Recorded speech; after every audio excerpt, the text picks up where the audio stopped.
dvorana 2, 17:00.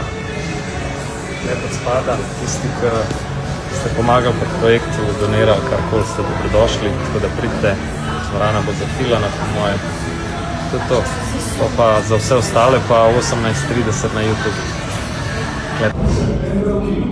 Dvorana se fila. Dvorana se fila.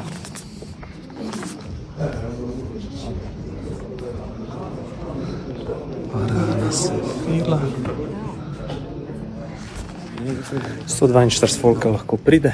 Če bo kaj več, bomo naredili 2 rundi predvajanja, tako da dvorana 2, tisti, ki ste pomagali pri projektu, ste zmer dobrodošli. Takole bom povedal, jaz mislim, da si take zgodbe zaslužijo take predprimere.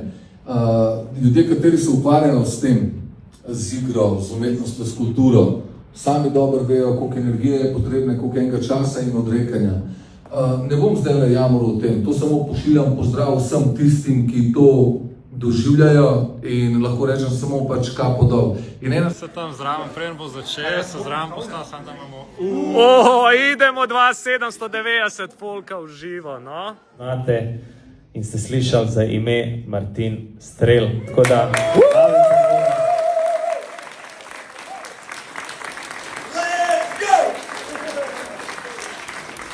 Evo ga, on je že, mislim, da v kopalkah, da je pripravljen, če jo treba tudi zaplavati. Pa bi rad predal, hvala, mikrofon našemu Martinu. Martin, zahvaljujem se. Treba priznati, da kadarkoli se nekdo javno izpostavlja in meša neke take družbeno kritične ali pa problematiko cele naše družbe, tako je to nek rizik se izpostavljati in postavljaš ogromne stvari na kocko in ogromno lahko izgubiš. Večina teh influencerjev, kot je Čale in vsi ostali, so pa zmer ostali nekje v zadju, nepristranski, ne bom se mešal to, ne bom se mešal uno, ampak prišel je pa do točke, da ko se je pojavil na Berotomu streamu, je pa imel veliko zapovedati čez njega. In jaz sem dejansko hotel dokazati, da kakor je visok polet, tako lahko tudi hitro pade in mislim, da smo vsi bili priča temu padcu. Zato ključno vprašanje, zakaj ga nisi tožil? Ker sem vzgojen, da nisem pičkal.